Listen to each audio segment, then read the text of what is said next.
Hello and welcome. My name is Alan, and today we are looking at the news that's just kind of come out here. They've been trying to push for it over the weekend here, trying to piece it together. But let's just jump into this, because you know we'll do it this way. And before we do, much easier to view. Well, good morning. Welcome to Breaking Points. I kind of, Crystal, wanted to whisper it as a sort of, a tribute to Saagar, but in a way that I know it would really annoy him. Because he screams, good morning. So if I whisper it, I think maybe I'd get under his skin. He's had a little more of a somber opening in recent weeks, given the somber nature of the news. And there is a lot to get into this morning. So we have a potential deal on hostages, a little disputed, sort of how close they are to closing. Brokering that deal would include a quote-unquote humanitarian pause. I'll break that down for you. We also have new details, Israel revealing what they claim to be additional evidence of Hamas's use of Al-Shifa Hospital that they say justified that attack on that hospital. So we will break that down for you as well. We also have a whole situation regarding Osama bin Laden and TikTok and Zoomers, and a lot of questions there, a lot of freak out about what young people are doing on TikTok these days. That should be a fun conversation. We've got a lot of doings with regards to Elon Musk, anti-Semitism, the ADL, banning certain speech on. If you've never watched Breaking Points, I recommend it. It's one of the better news channels you'll find out there.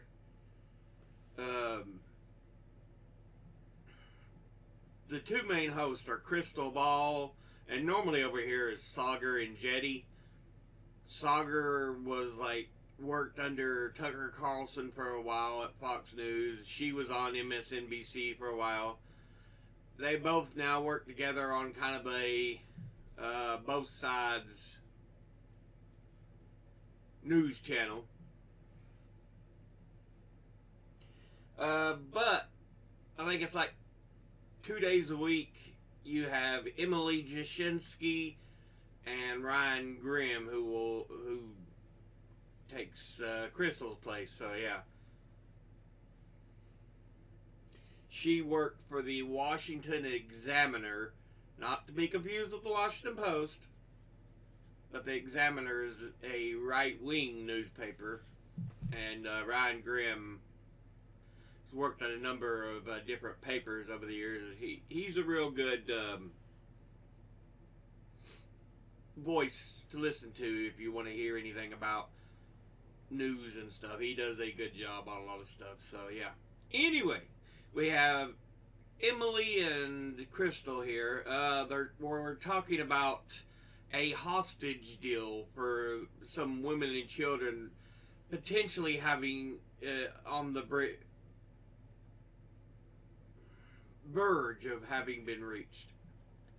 Twitter as well. Sam Altman, one of the founders of OpenAI, was kicked out of that organization, and now right now they're talking about everything to come, because this is the first story they did on this episode, which is today's episode. So now has just been snatched up by Microsoft, that OpenAI had a business relationship with and also a funder relationship with. This is huge news in the AI world, so we'll break all of that down for you. We've also got some major CNN misses in terms of their Israel coverage that we want to show you as well. And we've got a Democratic candidate for Senate who is going to join us for the state of Michigan, who is calling on Joe Biden to step aside because he says he cannot win in the state of Michigan, especially given his stance on Israel and Gaza. So a lot to get into. Very quickly, before we jump into the news here this morning, we have a little bit of Breaking Points news, which is that lovely holiday merch that Griffin, producer, and our graphics team designed for you guys is make your money, y'all. Is available now. That beautiful, ugly sweatshirt, the wonderful Christmas ornament, the socks, the coffee tumbler, all available to you. And apparently we are running a little bit of a Black Friday discount as well. So make sure you check those out if you have a chance, if you're interested. And premium subscribers got early access to this. So if that is something you're interested in for the future, breakingpoints.com to become a premium subscriber. All right, with that out of the way, let's go ahead and jump into the latest on the news. So we do have reports of a potential hostage deal. In fact, originally the Washington Post reported this deal was done and dusted, and then they had to kind of walk it back and say, okay. Now, this is the show I'm using to talk about the actual hostage deal, but if you look on Google and just type in Israel hostage deal, you see several articles being popped up. CBS News, The Times of Israel, NBC News, Haaretz, The Hill, USA Today, Washington Post, all talking about potential deals they're working on. So yeah, and of course you hit more news. I'm sure there's several others that'll list it, but yeah.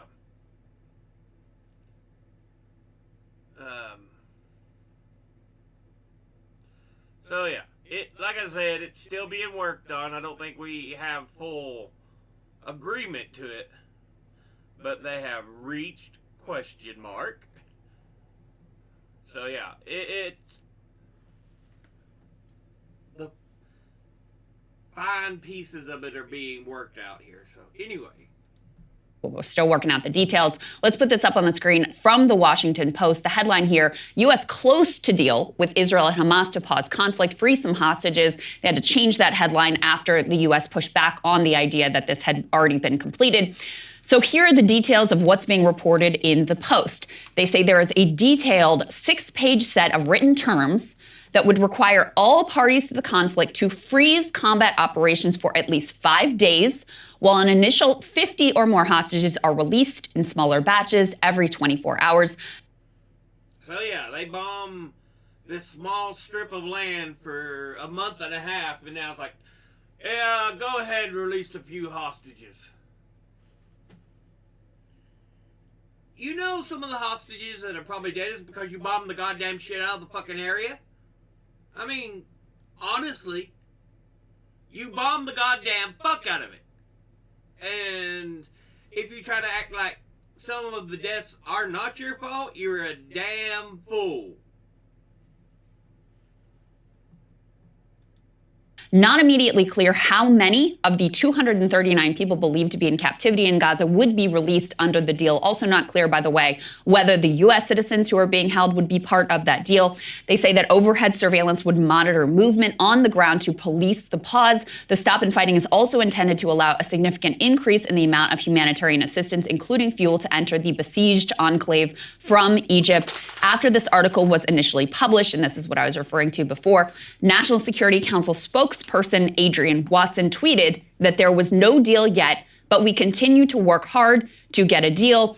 And by the way, this is interesting, Emily. So in terms of the domestic politics in Israel, you have very, I guess you would say, competing pressures on Netanyahu, who on the one hand, you have the families of hostages and you have huge public sentiment in terms of doing whatever you can to return these hostages, especially the civilian hostages who are being held right now by Hamas. On the other hand, you have, hard right parts of his coalition who are opposed to any sort of pause in the fighting and in the bombing campaign. So, and that would be a non-starter in terms of any hostage deal if they're just going to continue bombing. Yeah. I mean, it does no good if you're just going to continue to bomb away. You bombed so much of Gaza, it's more or less rubble through the majority of it. At this point, you should be able to kind of just do the two-step cha-cha into the freaking tunnels.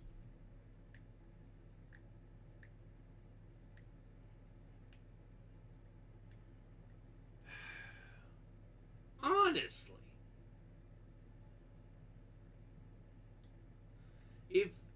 If you really want to go after Hamas, guess what? Their leaders don't live in Gaza! But you don't actually care. Because what you want, what the government of Israel wants, is a ethnic cleansing to basically drive all Palestinians out of Gaza.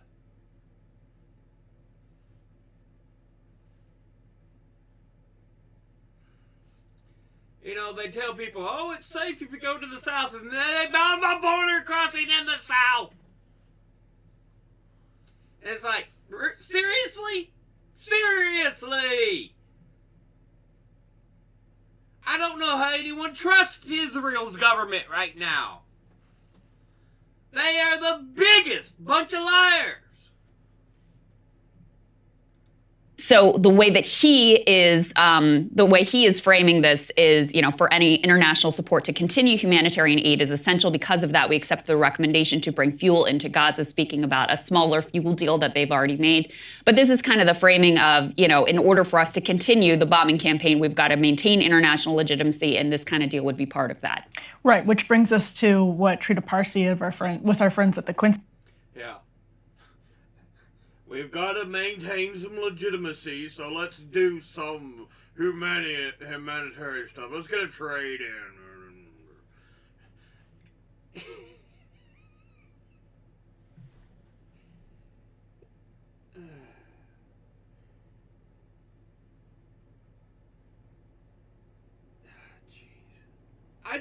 I have no faith in the Israeli government. They have lied to no end. Over and over and over and over and over. Institute tweeted yesterday, I think he tweeted this yesterday, I'm sorry, this was from Friday. We have the element of Trita's tweet here. He's saying, a diplomat from a key U.S. ally has told him that Netanyahu is blocking the release of Israeli hostages in Gaza. Biden is well aware, but refuses to pressure Netanyahu publicly. The diplomat says Biden's unconditional support for Israel has made Netanyahu, actually this part's really interesting, Crystal, more obstinate and inflexible. So Biden's unconditional support for Israel, according to this diplomat from a key U.S. ally that conveyed this to Trita, has actually made Netanyahu more obstinate and not just Biden. It's the fact that fucking 95% of fucking Congress is like, can we tongue your butthole, Mr. Netanyahu, sir? Inflexible. He also has these immense, almost, untenable pressures at home, as you said, to not do one thing and to really do the other thing. It's an impossible position to be in, and he's not navigating it well. I would say no. And this is what Dr. Parsi is tweeting here is also sort of publicly known. There was reporting recently, I believe in the last week, that there actually was a deal that was, basically already crafted, that they were ready to implement to return the hostages, which of course is, a high priority, should be a high priority for absolutely everyone. Should have been the damn top priority from the beginning! But that's taking a back seat. Because all they've done is just murder.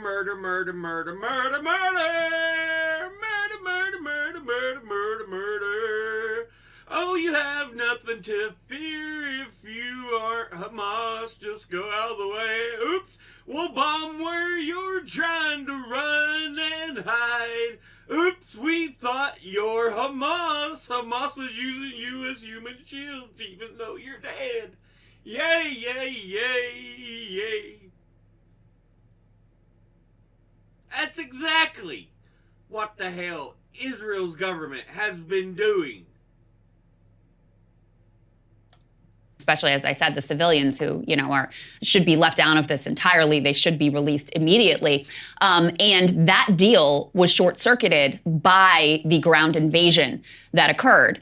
So again, there's been, I would say, and demonstrated from the beginning, a real lack of care and concern from Netanyahu with regard to these hostages. The hostage families, Emily, it took him forever to meet with them. There was this crazy report that in one of the meetings with all the hostage families, they actually had like a plant infiltrator who was an activist Netanyahu supporter come in and be like, whatever Netanyahu says, that's what we're on board with. And they need to just go forward and continue the fighting.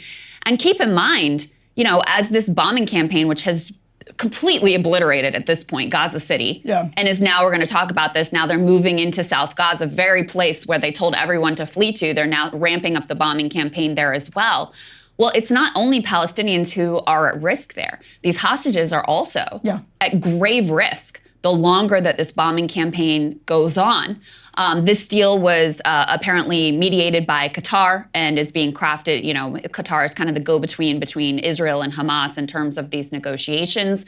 So yet to be seen how close they actually are to striking this deal. But I think it has become increasingly clear that the biggest obstacle and the biggest barrier to having some kind of a deal to release at least the women and the children from this group of hostages has become, Netanyahu in terms of their agreement on a potential short-term 5-day roughly ceasefire. So that's where we are. We also had a Biden op-ed that he published in the last several days. And there was one noteworthy part that people picked up on. Go ahead and put this up on the screen.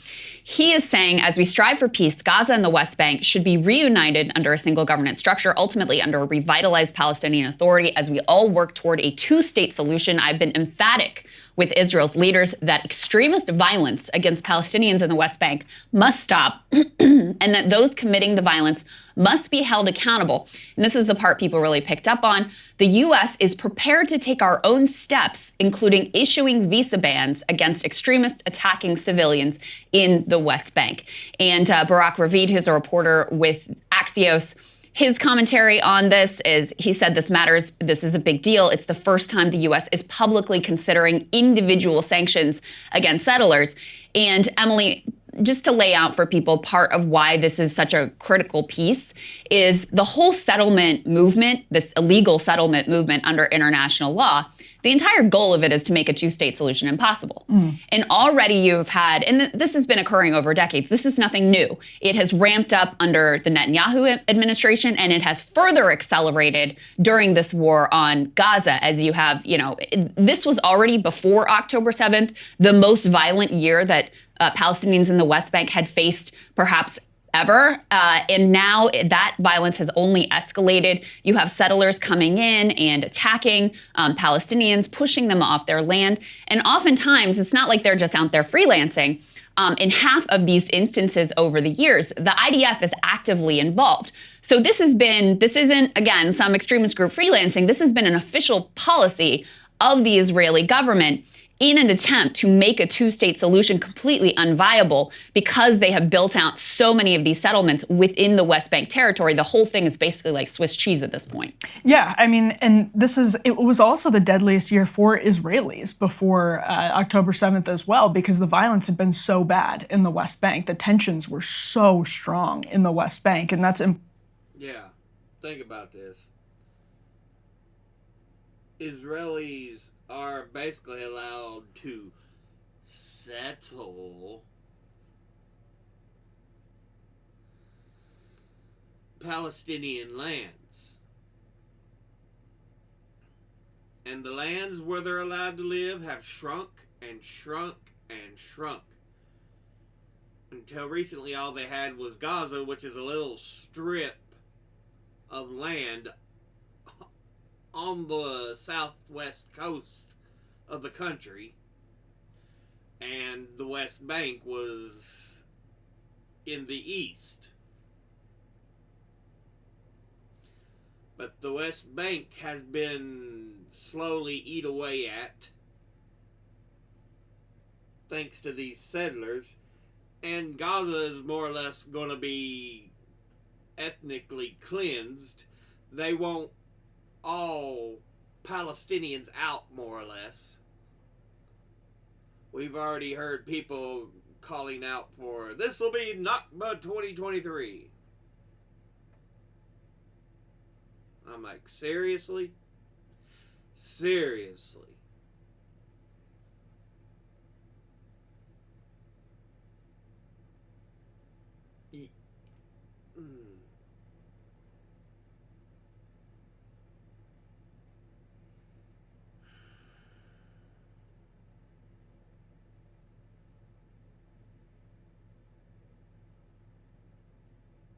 There's so much that the government of Israel is doing wrong. Again, don't get me mistaken here. I am not a fan of Hamas. However, the Palestinian people, especially the majority who live there now, because they're all, the average is 18 years and under, most of them weren't even alive to vote for Hamas to be the lead group. Yet, the government of Israel cries, oh, they voted them in. 2000, I think it was 2006 or something.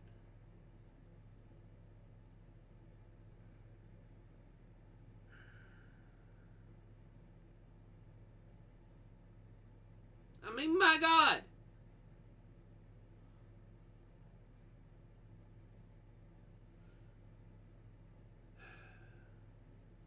That's why I feel there can no longer be a two-state solution.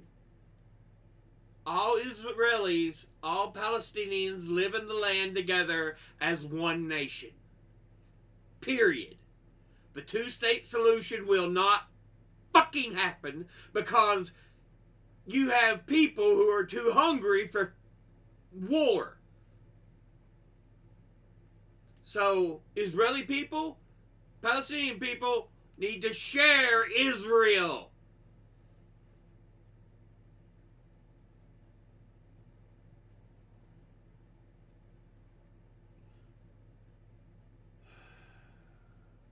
They need to do like it used to be with Austria-Hungary and make it Israel-Palestine. Because y'all sure as hell didn't want to live in a two-state solution because you're damn angry, war, hungry. Whoa. Breathe, breathe. Important context for all of this, because it wasn't just like out of the blue. It was, there were all of these clashes happening in the West Bank because you have a very far-right government that has actually settlers in the administration. That's right. In the Netanyahu administration. And so obviously it was going in this direction. It was going in to a really bad place really quickly over the course of the last year. Yeah, and part of what people in Israel, who, by the way, are not happy with the Netanyahu government, I mean, some like 80% blame him in part for what happened on October 7th. There was a recent poll that showed that support for his party, Likud party, had absolutely collapsed because this guy was supposed to be, he called himself Mr. Security. That's what his support. Yeah, it's the thing he kept pushing on. I will make sure there is peace.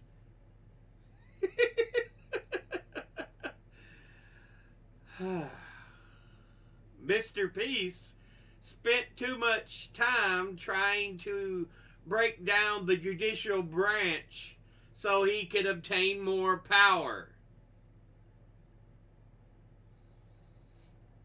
But what's new? This is a typical right-wing government. Reporters called him, and then to have this dramatic failure happen on your watch obviously has caused a massive loss of political support. But one of the things that we identified in those early days was the fact that, a lot of security forces and IDF troops had been moved from the area that was ultimately attacked by Hamas to guard these settlers in the West Bank and help them with these incursions and in pushing Palestinians off of their land. So there was a lot of pressure from his right-wing coalition partners to move those security forces to help the settlers and to protect the settlers. And that's part of why they were caught with their pants down on October 7th. And, the political leanings of that area that was attacked by Hamas near the Gaza Strip tends to be more liberal, tends to be more lefty. You've got these kibbutzim and people who are peace activists. I mean, it's absolutely tragic that those were the people who were attacked, the most aggressively and the most horrifically in what happened on October 7th. But that's part of the domestic rub of the failures that happened with this Netanyahu administration, is they were so obsessed with pushing forward on settlements that they left this other group of their citizens exposed to these attacks on October 7th. Hey guys, if you like that video, go to breakingpoints.com. Yeah. The Israeli government is full of war criminals. Hamas is war criminals. Again, we need a single government for both the Jewish people and the Palestinian people to share.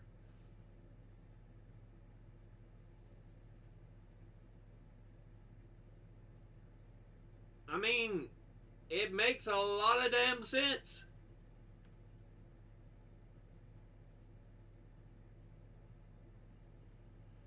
But there's so many who cry, "Oh, you can't live with them. They're war monsters." You can live with each other if you act civil.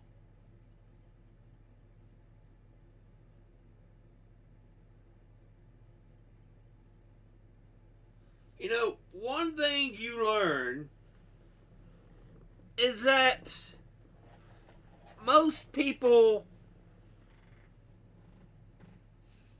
are peaceful. They're just trying to live their lives. Period. That's it. They are just trying to live their lives as regular people. But it's like, some people don't want that.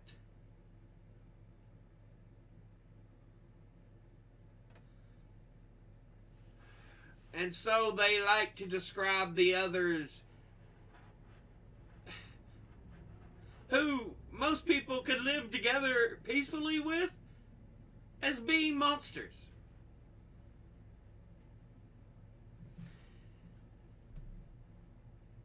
In my lifetime, I have seen that most monsters tend to be people in power.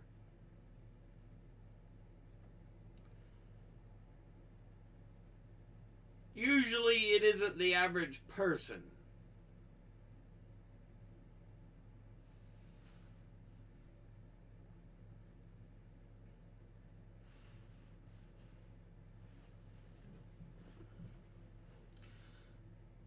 The point is this. This damn thing has gone on too long. Period.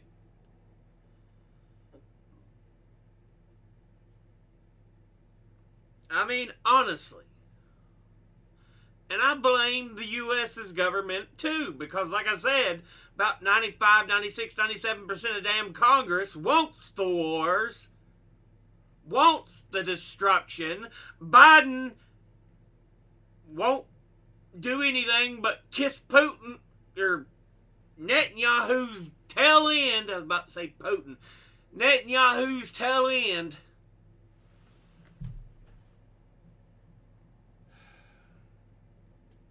Show some nerves. Say, look, what you're doing is not right. We shall take funds and weapons away from you if you do not seek peace. Period.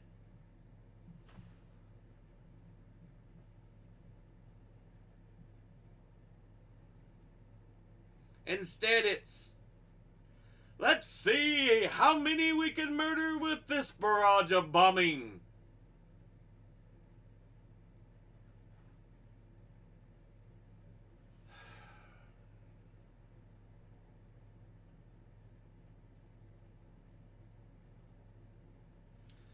Because honestly, that's what Israel's government has mostly accomplished. Ethnic cleansing.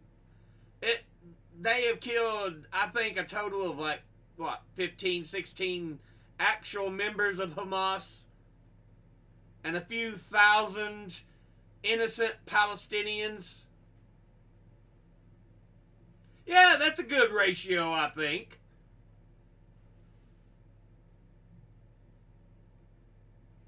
And once again, let's say this to point it out. I am no fan of Hamas, but there are innocent lives being taken. There is no excuse. Oh, they're using them as human shields. I don't give a damn. Be more precise.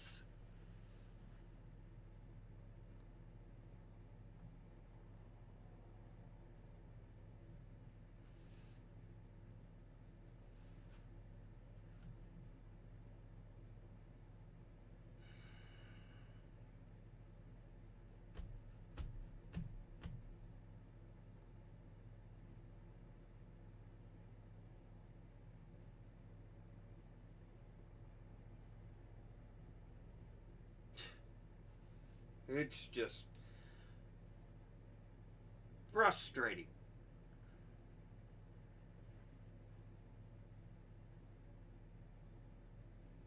Because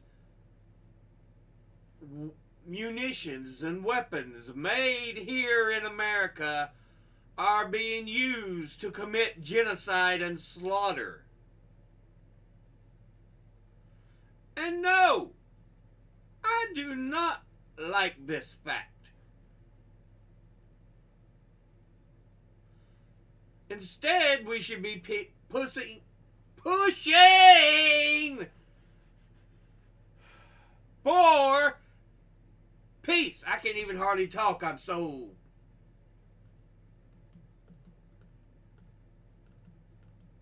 enraged.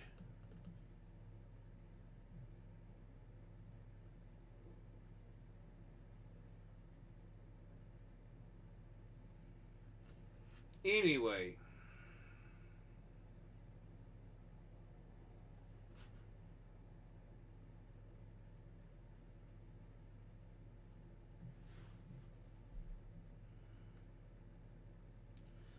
Fuck is wrong with people?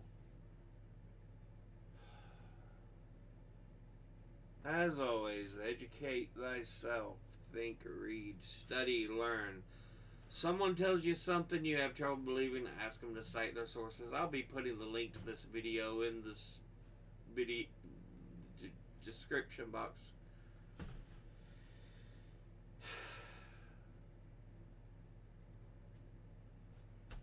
Thank you all for watching. I'll see you all in the next one. Until then.